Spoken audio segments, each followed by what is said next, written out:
Hi, my name is Kasey Vickers. I'm at Vanderbilt University Medical Center in Nashville, Tennessee, USA. Today we're going to talk about the fundamental principles of lipoprotein transport of extracellular small RNAs. The objectives for today are to study the different classes of mammalian lipoproteins, the physical-chemical properties of lipoproteins, how to purify lipoproteins for analysis or downstream experimentation. We'll focus on HDL-small RNAs, specifically the sources and donor cells that contribute small RNAs to HDL, the circulating profile in health and how it changes in response to disease and diet. We'll talk about different tissues and recipient cells that take up HDL-small RNAs. We'll address the functional impact of HDL-small RNA delivery, and then we'll finish with LDL-small RNAs. Lipoproteins come in two general flavors. The first is HDL. The main structure, function, and protein of HDL is apolipoprotein A1. The second class of lipoproteins are the LDL and VLDL and chylomicrons. They're referred to as the apolipoprotein B containing lipoproteins. LDL and VLDL have ApoB100, whereas chylomicrons transport ApoB48. Lipoproteins are characterized by their density, ranging from HDL, high density of 1.2 grams per mil, down to less than 0.95 grams per mil for chylomicrons. Lipoproteins are tiny. HDL is the smallest class of lipoproteins, and they range between 7 and 12 nanometers in diameter. LDL is approximately 22.5 nanometers in diameter. VLDL is approaching 60 to 70 nanometers in diameter, and chylomicrons can be upwards towards 1 micron in diameter. Some of the physical-chemical properties that define lipoproteins. Lipoproteins have a micelle-like structure. They have a single phospholipid monolayer shell. The shell has multiple species of lipids, but it's mainly phosphatidylcholine. It is orientated where the fatty acid tails face inward, and it creates a hydrophobic core. Inside the core are some neutral lipids, triglycerides, and cholesterol esters. Lipoproteins contain multiple proteins. The HDL in particular contains many different proteins in the pool of HDL particles. There's been over 200 proteins that are consistently detected by mass spec in the HDL pool. Lipoproteins are tiny. They're highly mobile and very small. HDL's, like I said, around 10 nanometers in diameter. They're highly abundant in plasma. HDL particles are calculated at approximately 10 to the 17 particles per mil of blood, and LDL is just a little bit less than that. Both HDL and LDL are sensitive to reactive damage, both to oxidation to the lipids or the amino acids. A few more of the characteristics of plasma lipoproteins. As I mentioned, the general classes are chylomicrons, VLDL, IDL, which is intermediate density lipoprotein, LDL, HDL, and Lp(a). They're defined by their density. They each have unique lipid constituents. They also have different ratios of triglyceride to cholesterol. They transport defining lipoproteins. They're generally made in either the liver or the intestine, and they are taken up and catabolized in various tissues, including the liver. HDL is often referred to as the good cholesterol, and LDL cholesterol being the bad cholesterol. This is largely from studies in the 80s and 90s that identified that increasing your LDL cholesterol levels increases your risk for cardiovascular disease or cardiovascular events, and then decreasing your HDL leads to increased risk of cardiovascular disease. An example of data from the 80s would be this Framingham heart study, and it said that highest risk of disease is in the back right category, where you have the lowest HDL cholesterol with the highest LDL cholesterol. One thing to note is that HDL cholesterol just refers to the amount of cholesterol in the total HDL pool. So HDL cholesterol does not equal HDL particle number. HDL is really a compendium of different sizes of particles, ranging from the smallest HDL-3C, which is tiny, around 7 nanometers in diameter, up to the largest class of HDL-2B, which can be close to 13 nanometers in diameter. There's multiple strategies to isolate lipoproteins for either direct analysis or for downstream experimentation. The first is density gradient ultracentrifugation. This is the most commonly used method to isolate lipoproteins. It is based on a series of density solutions created by changing potassium bromide.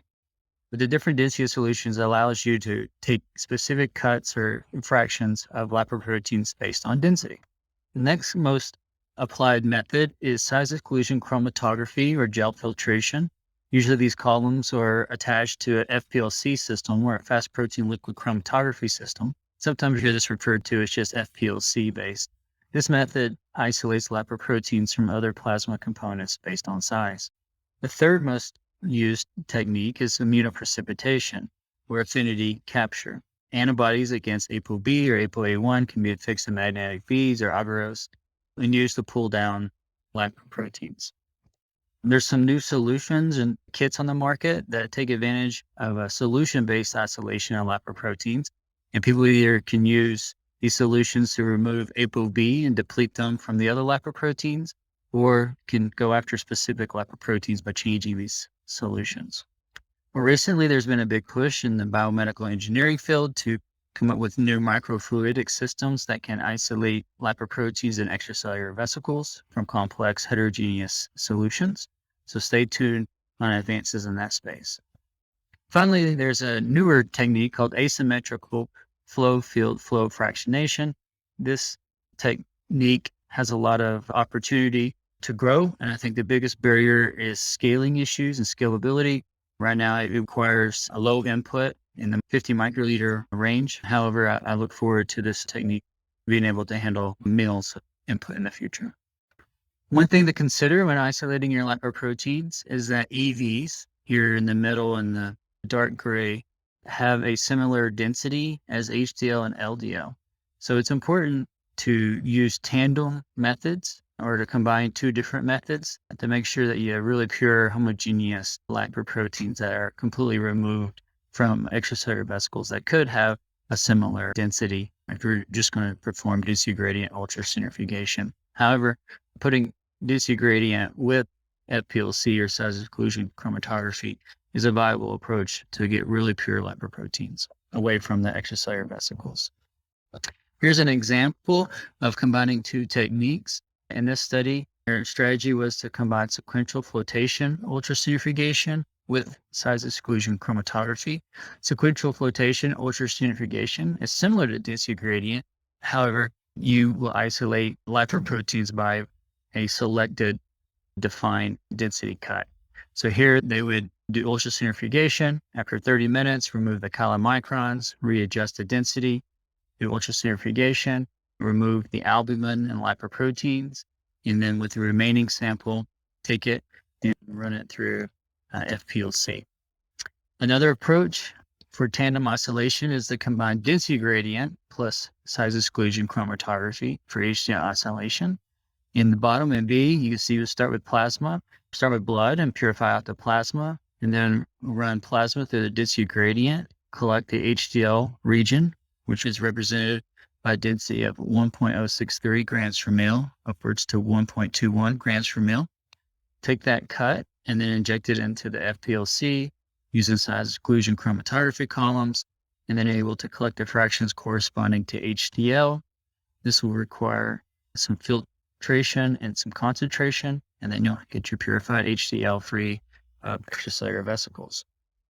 So we're going to turn our attention now to HDL. And so before we talk about HDL-small RNAs, I think it's important to just generally refresh HDL's biological function in terms of cholesterol and what HDL historically has been investigated for. So HDL is secreted either from the liver or the intestine in ApoA1. ApoA1 very quickly will accept lipids from adjacent cells to form a pre-beta or nascent HDL particle. The structure is in a disc-like shape. There, HDL goes out in the world and can accept cholesterol and bioactive lipids and small RNAs and other molecules from cells in the periphery. In terms of cholesterol, it can accept free cholesterol from macrophages. The enzyme LCAT will actually esterify the cholesterol, converting it to cholesterol ester. The hydrophobic molecule will then migrate to the core causing HDL to pop into a sphere. HDL can exchange its cholesterol esters with LDL, and LDL will exchange triglyceride. The enzyme that performs the exchange is a cholesterol ester transfer protein.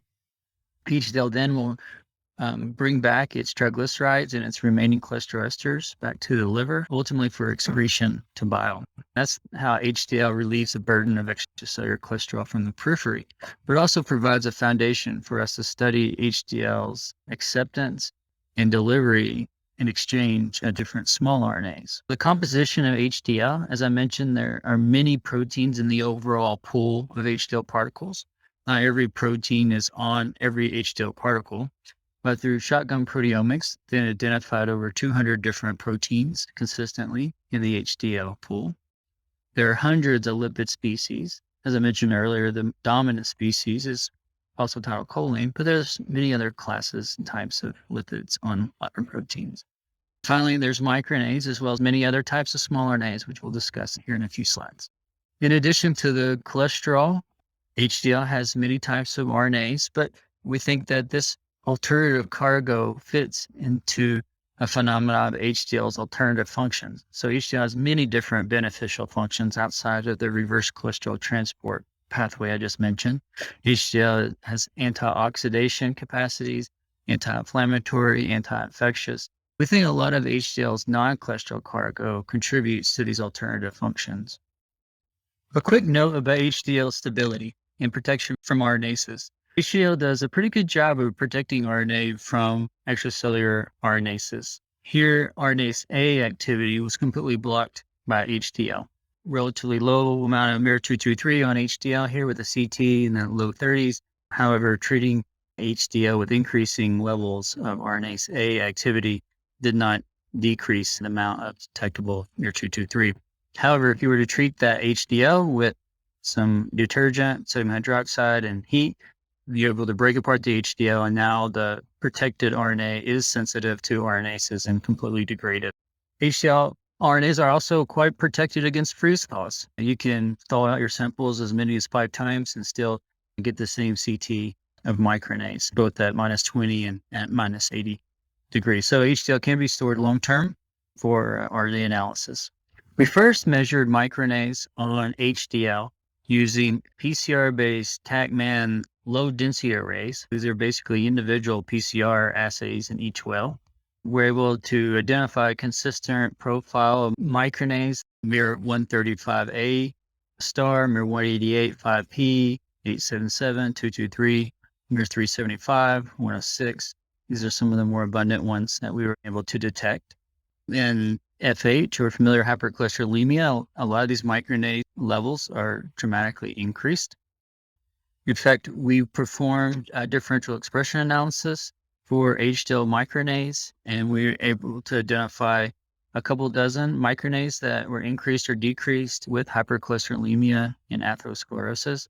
The microRNA that had the biggest change was miR223, that's 3P, which is one of the more abundant microRNAs on HDL. HDL microRNA levels themselves are altered in cardiovascular disease. I just showed data from our lab in hypercholesterolemia in FH. However, other groups have also showed that microRNAs are altered in other forms of cardiovascular disease. This group here in 2015 showed that both large HDL and small HDL, different microRNAs are increased in stable angina, unstable angina, and heart attack, MI, myocardial infarctions. These include miR486 and miR92A 3P. These two microRNAs have also been reported in a different study in 2019 to be linked to the LDL receptor variants. So familial hypercholesterolemia is due to functional variants in the LDL receptor. Some mutations in SNPs have little to no effect on the LDL receptor, while other ones have almost a complete loss of function.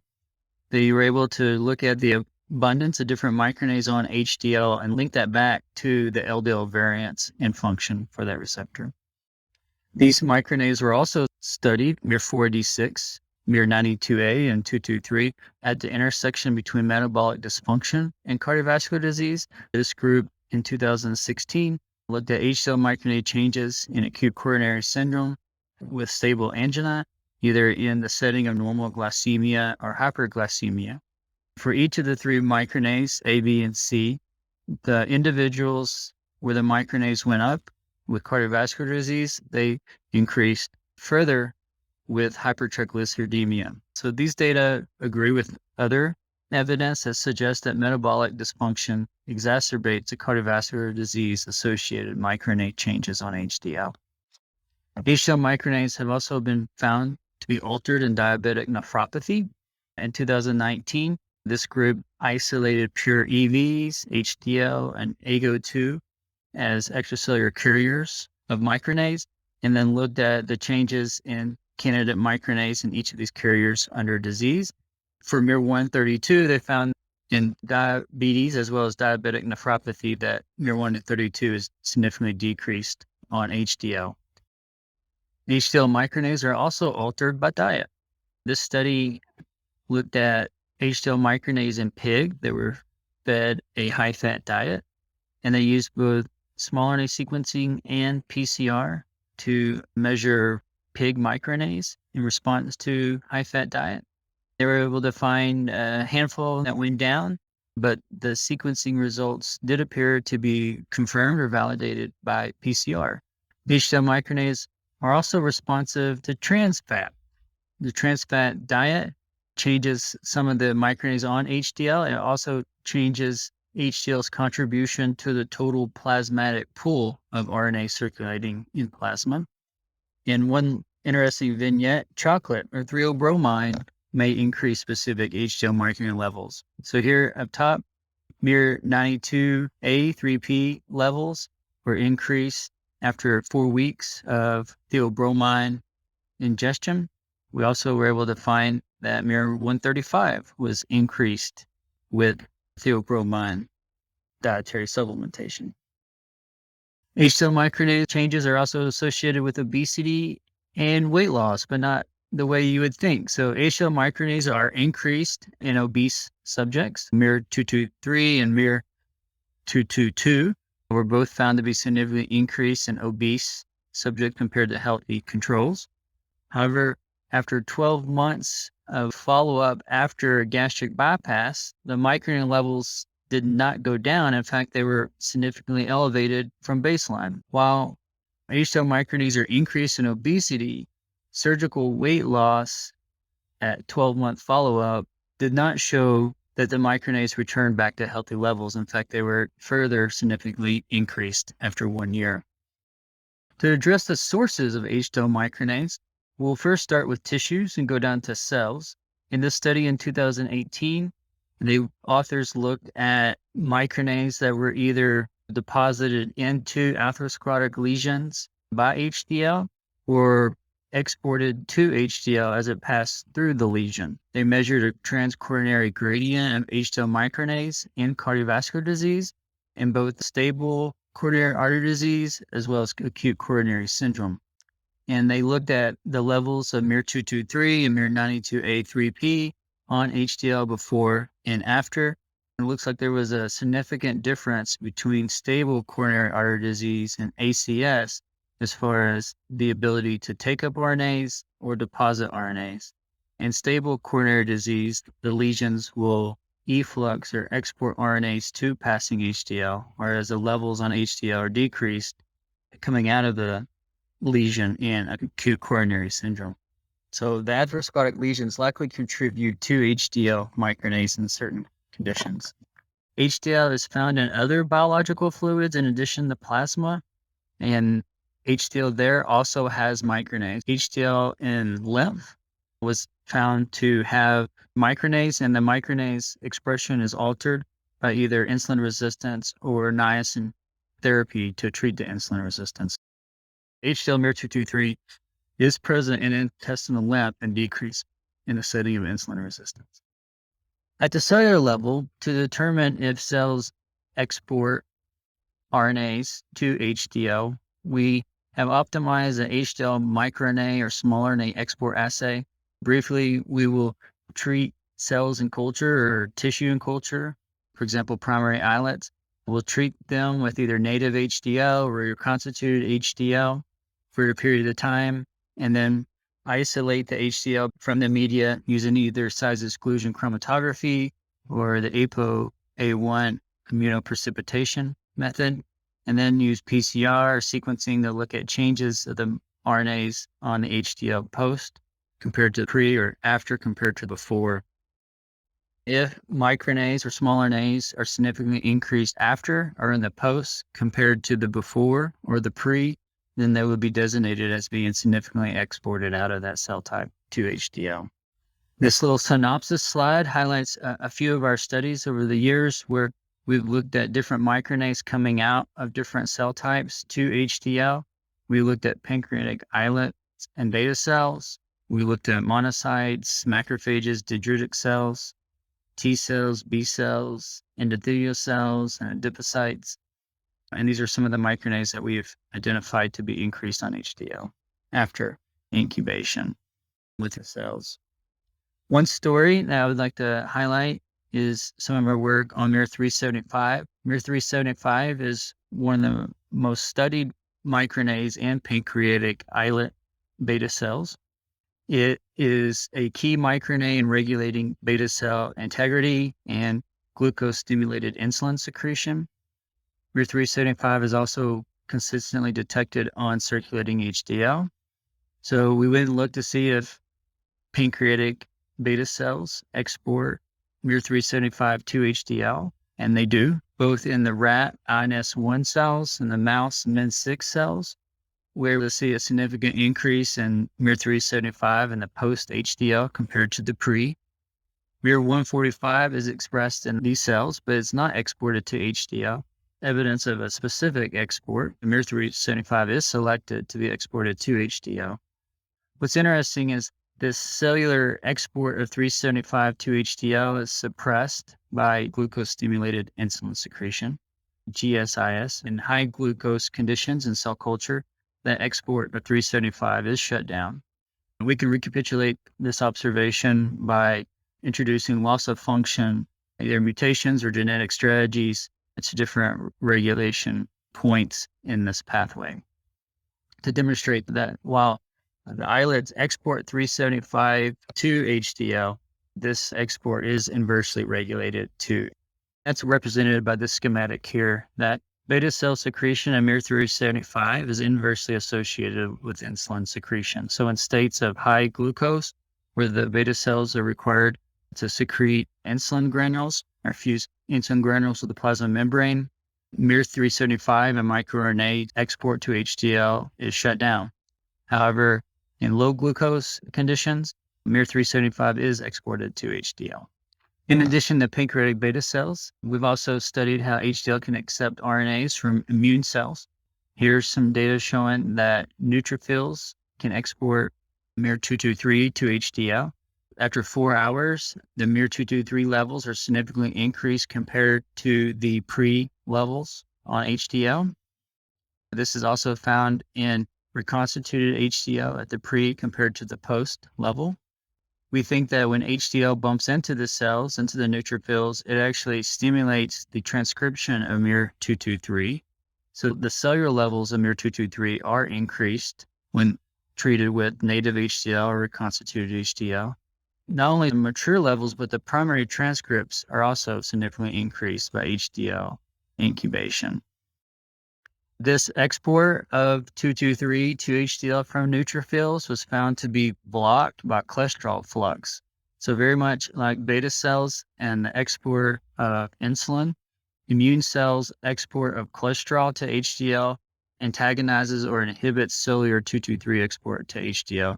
We demonstrated this by using either a blocking antibody or a lipid flux inhibitor, BLT1, that both block SRB1's ability to perform bidirectional flux of cholesterol with HDL. HDL also has the ability to deliver microRNAs and other small RNAs to recipient cells. Most of this work has been on HDL ability to deliver miR-223, 3P to different recipient cells. However, within the last few years, there's been a few other studies, particularly in recipient endothelial cells. HDL has the ability to deliver functional microRNAs to recipient endothelial cells. Here in 2013, we showed that HDL can deliver mature miR-223 to recipient human coronary artery endothelial cells. This is interesting in that endothelial cells do not transcribe or process miR-223. So this is a pretty good model to show that HDL has the ability to deliver the microRNA to that cell type. HDL's ability to suppress activation of endothelial cells or suppress inflammation is mediated in part through its ability to deliver 223 to recipient endothelial cells. Once inside the cells, HDL-223 directly targets and suppresses ICAM1 mRNA expression, which leads to a decrease in monocyte neutrophil attachment due to the expression of adhesion molecules. Other groups have also showed that endothelial cells will take up HDL-miRNAs. The study in 2020 showed that miR-126 5P and 3P are both significantly increased on HDL in hypercholesterolemia compared to normal cholesterolemia. HDL has the ability to deliver 126 5P to the recipient endothelial cells, and there it silences HIF1 alpha. So if you treat endothelial cells with HDL from hypercholesterolemia subjects, HIF1 alpha mRNA and protein are significantly reduced. And you do not observe this treating them with HDL from normal cholesterolemic subjects. A third group in 2019 also showed that HDL has the ability to deliver functional microRNAs to recipient endothelial cells. I mentioned earlier that miR-132 levels are decreased on HDL and diabetic nephropathy. HDL has the ability to deliver 132 to recipient endothelial cells. When it does that, it increases angiogenesis. So HDL delivery of 132 promotes angiogenesis. This is due to suppression of the P120 RAS GAP protein, GAP protein. And that leads to increased tube length or angiogenesis. A fourth study also showed functional delivery of microRNAs to recipient endothelial cells. The study was also focused on angiogenesis. But here, dysfunctional HDL, when HDL loses its functional benefit in different disease states, HDL here will decrease angiogenesis instead of increase angiogenesis. They think that this decrease in angiogenesis is due to increased reactive oxygen species in the endothelial cells in response to this miR-24-3P delivery. The idea is that dysfunctional HDL will deliver miR-24-3P. This miR-24 will directly suppress vinculin, promotes eNOS, NO, and angiogenesis. When you have dysfunctional HDL, you have a delivery of 24, you have a decrease in vinculin, you have a decrease in angiogenesis through multiple signaling pathways. I mentioned earlier that you can measure microRNAs by PCR or PCR-based microarrays. The state of the art now is sequencing. When you perform small RNA sequencing on HDL, you realize there are many other types of RNAs besides just microRNAs. But here in 2019, this group performed small RNA sequencing on HDL, and they were able to identify around 220 microRNAs that had over 5 reads per million, which is quite a lot. We also performed small RNA sequencing here at Vanderbilt. This is the best technique to observe and appreciate that HDL also transports many non-host RNAs. This is linked distribution plots of the different classes of RNAs. The ones in color are the host RNAs, where this study was mouse. This is a 2018 study. microRNAs on ApoB containing lipoproteins in the top right-hand corner compared to HDL from wild-type mice in the bottom left-hand corner. In blue, which are microRNAs, are around 22 nucleotides in length. The next is tRNAs in yellow. So tRNA halves are around 33 to 35 nucleotides in length. Ribosomal-derived RNAs in red, they do not have a consistent length, but they're found in pretty much every length bin. In the background, you can see the length distribution of all reads. The difference between the bright colored reads and the gray reads. The gray reads are the non-host reads. So you can see the distribution of the lengths of the non-host, mainly bacterial and fungal reads. This is a Zivkovic plot showing the top 100 ranked sequences of HDL in the black and how they're linked to either the host RNA or the non-host RNA. The point is that both host and non-host RNAs are represented in the top ranked sequences. For the microbiome, for bacteria, if we align our non-host reads to genomes that represent bacterial species in the human microbiome, we find quite a bit of hits. These can come from Pseudomonas or Tinobacter. We also see many bacterial hits for species that are not known to colonize in the human microbiome. We also see many recounts for those bacterial species. I want to bring up the non-host microbial RNAs as well as the non-microRNA host RNAs to bring up this really important topic, the lengths and the variability of the terminal nucleotides on the end of the small RNAs. MicroRNAs are quite easy to study because they generally are roughly the same length, around 22, give or take some non-templated additions. But the major mature microRNAs are generally the same sequence for different samples. That's not the case for non-microRNAs and for non-host. For the parent transcripts that are processed for smaller fragments, those RNAs have more imprecise processing and cutting than microRNAs. So the ultimate product, the ultimate fragment, is not always a consistent length or a consistent sequence. That makes it difficult to study if you were to go customize a PCR probe for that. It almost requires sequencing to be able to study the non-microRNAs, small RNAs. I want to illustrate this by bringing your attention to these non-host RNAs and look at the correlation between samples in a study. On the right of the little quad figure is the HDL. On the top is the correlation between the samples at the fragment level, at the product level. For the bacterial RNA in both the microbiome and in the environment, there's really low correlation between samples for the non-host RNAs. And that's because each RNA is different in every sample. However, if you look at the species that are contributing that RNA, there's high correlation. So the same species of bacteria are contributing the RNA, but what they contribute in each sample is slightly different due to imprecise processing of the transcript that is cut into the smaller fragments. A way to say that is that we have low genome diversity, meaning that there's the same contributors to the HDL profile, but there's high fragment diversity, meaning there's different contributions from that contributor across different samples. And so sample, there's low correlation at the fragment level, but at the bacterial phylum level, there's high correlation. That's opposite what you see with microRNAs. The microRNAs are usually highly correlated between samples because it's generally a consistent sequence in length. This is one of the challenges of studying HDL microRNAs, and I look forward to learning more about how people address this challenge.